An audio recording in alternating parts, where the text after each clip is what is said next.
এক অন্ধকার রাত। গ্রামের কুখ্যাত চোর চুপি চুপি এগিয়ে যাচ্ছে দরবেশের কুটিরের দিকে। মনে মনে ভাবছে, পীর বাবার কাছে নিশ্চয়ই অনেক ধন সম্পদ আছে, আজ সব হাতিয়ে নেব। ডোর কুটিরে ঢুকে সে অবাক, না কোনো সোনারূপা নেই, শুধু আছে একটা পুরনো কোরআন শরীফ, একটা তাসবিহ আর জায়নামাজ। ওদিকে দরবেশ দাঁড়িয়ে আছেন নামাজে, তাহাজ্জুদের সিজদা শেষে কোরআনের আয়াত তেলাওয়াত করছেন। ইন্নাল্লাহা ইউহিব্বুত তাওয়াবিন, নিশ্চয়ই আল্লাহ তওবাকারীদের ভালোবাসেন। ডোর আয়াত শুনে চোরের বুক ধক করে উঠল।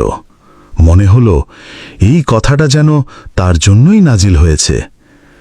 দরবেশ নামাজ শেষ করে ধীরে জিজ্ঞেস করলেন, কে আছো ওখানে? ডোর চোর কাঁপতে কাঁপতে সামনে এলো। হুজুর, আমি চোর, পেটের দায়ে চুরি করি, আমার কি ক্ষমা নেই? দরবেশ মৃদু হেসে বললেন, বাবা, আল্লাহর দরজা কখনো বন্ধ হয় না। তুমি যদি সত্যিই তওবা করো তবে কাল থেকে আর চুরি নয়, হালাল রোজগারের চেষ্টা করবে।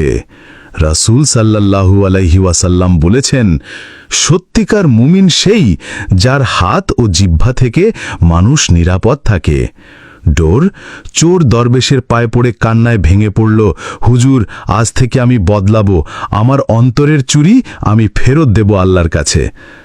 দরবেশ তার কাঁধে হাত রেখে বললেন, বাবা, এবার তুমি আর চোর নও, তুমি আল্লাহর প্রিয় বান্দা হবার পথে।